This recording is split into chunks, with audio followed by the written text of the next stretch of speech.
Here we go. Part 2 of my top 10 female deaths in movies. I don't want to say female deaths or women's deaths in movies. Nah, I'll figure it out. But anyways, here we go. Number 5 is Black Widow from Avengers Endgame. Now you might be thinking, wait, why isn't this higher? I do think there's one in the MCU that's a little bit higher, but I'll get to her when I get to her. I do think her death, though, Black Widow's death, is really well done. But at the same time, I kind of wish it was Hawkeye, because I think the story with Black Widow having to tell Hawkeye's family that he sacrificed himself in order to save them or to bring them back would have been a lot better. And also, you could have still done the Hawkeye TV show, but maybe have it be she doesn't want anybody to be Hawkeye, and so maybe she doesn't want Kate Bishop to be Hawkeye, and then she gradually grows to accept her and even befriend her or maybe mentor her.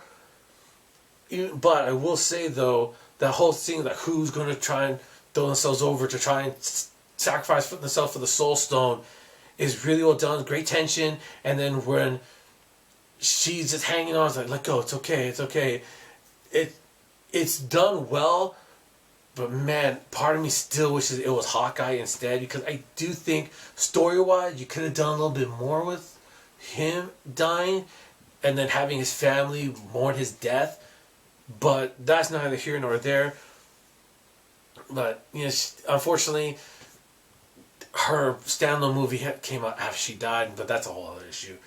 Good death, though. Definitely think it's a good death. Number 4 is Dr. Higgins from Deep Blue Sea. This should have been the main doctor. She should have been the one that was in the spot. However, when they originally cut this movie, the original ending, she survived. She survived, and it was going to be 3 survivors. But then when they showed the test audience, they're like, no. She should be dead. She's the one that caused all this mayhem, so she should die too, just like the other scientists, because she said in the middle of the movie was that we violated the Harvard Compact.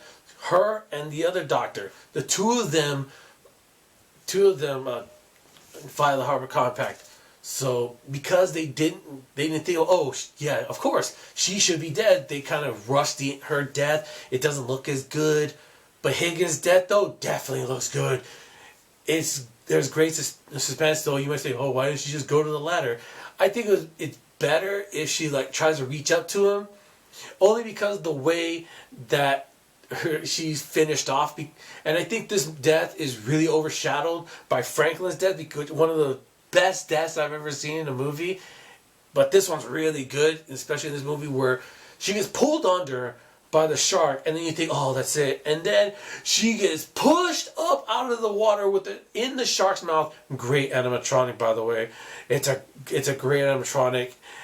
And you just see her in the shark's mouth, like an even more messed up version of Quint, where her legs are out, but the shark's bit her almost on her crotch.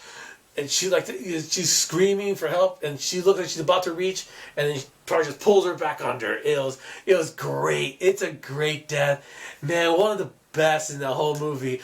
Probably it's the second best, other than who could top that one. And I do think effects wise, hers is better, but Samuel L. Jackson's is more iconic. Franklin's, that's the character's name. But yeah, Dr. Higgins, man, that's a good one. Number 3, yes, Zora from Jurassic World. I just remembered Zora.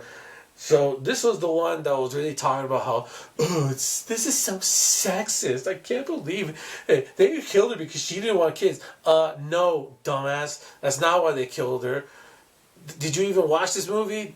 She never talks about whether or not she wanted kids. She's just, someone they met. But you needed somebody to get picked up by the pterodactyls when they had that whole scene with them attacking the crowd. Somebody had to get picked up and killed in that situation. Also, this is the first time a woman has ever been killed or actually eaten or killed in any way in any of these Jurassic movies. Go watch the Jurassic Park 1, 2, and 3. No woman ever dies in those. This is the first time a woman has ever died in one.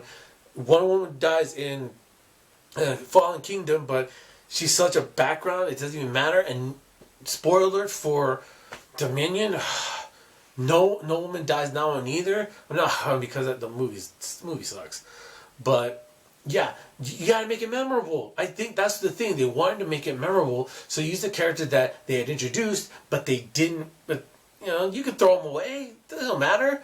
So it's kind of like Samuel Jackson's character, Mr. Arnold, in the first Jurassic Park movie.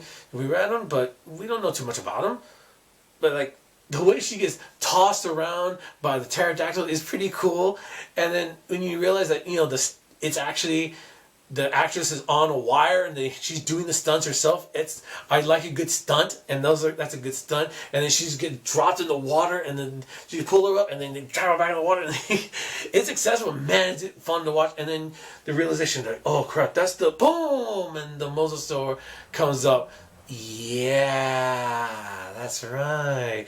It's great. I think that's a great death, man. I think people who complain about that death and talk about how sexist it is don't know what the hell they're talking about. It's like, come on, give me a break. Those people they really reach to try and find for to call this sexist. Give me a break. But yeah, great death. Enough of my soapbox on that. Let's get to number 2. It's Gamora from Infinity War. I think this one's better than Black Widow's because she's smug right before she dies. When Red Skull tells Thanos, you have to sacrifice the thing you love the most. And then she's like, haha, you don't love anything. Yes, this is great. This is fantastic. And then when you see him crying, your first thought is, wait, does he? And then she's like, oh, they're crying. It's like, you failed. And then Red Skull just goes, they're not for him. And then that's when your mind goes, oh, and you're just like the slowness of her being dragged to the edge, while Thanos is holding back tears because he didn't want to do it, but then he even said, I ignored my destiny for you once, not again. And so he's in agony, and not to mention, this is the reason why Star-Lord does what he does. And people give Star-Lord crap for, hitting Thanos, but he's a hothead. Not to mention he's very emotional. And this is honestly the best romance in the MCU that they had done. So it makes sense for him to act the way he did, especially the way that she was killed. It was such a oh no, because you had spent 2 movies with her and see her develop as a character with Star-Lord, with the Guardians of the Galaxy, and to see her now, especially early in the movie when she tells Quint, if anything happens, you better kill me so that Thanos doesn't capture me. And that whole setup before was great, and then the way that she dies is such, it breaks your heart in a way if you have one. And so, yeah, it's such a good kill. It's such a great death. But it's not number 1. Number 1 is Adrian. Not Rocky. Jason X. Man, this movie is not that great. I mean, it's meh. It's a pretty meh movie for the most part. But man, some of these kills are great. And this is the best one of them all. He takes a bit. First of all, the setup is great because it's basically showing that when people have sex in the same zip code, basically same quarter mile as Jason, he'll wake up because somebody's having sex, better go kill people. It's great. And then the way he just catches her from behind and just throws her around and dragging her to this open sink of liquid nitrogen, which yeah, it makes no sense for it to be there, and it's definitely a safety hazard. But just for the kill of him slamming her face into the liquid nitrogen, great, like you see it from the bottom of the sink, see her face like screaming and then freeze into place. That should be enough. But no. This is Jason. He's got to do a little bit more. He just slams her face into the counter, just so angry. And the documentary, and his name was Jason, is great because they talk about that kill, and one person goes, they see her face go in, he looks at it, and another person goes, BAM! Face salad. And that's basically what happens. It's freaking great. Movie's not great, but man, that kill is. It's a great kill, and man, it's one of those where it's one of Jason's best in the entire series. Yeah, it's fantastic. What do you think? What's your favorite? What's the best kill of a female character? What do you think? Is that the best kill? Do you have one that you think is better? I didn't think of the other one that I talked about before, but that's not important. That one's great though. Oh man. Alright, so I did watch Halloween Ends, so I'll review that probably the next day or so. But until then, Happy Dia de los Muertos. Or Feliz Dia de los Muertos, everybody.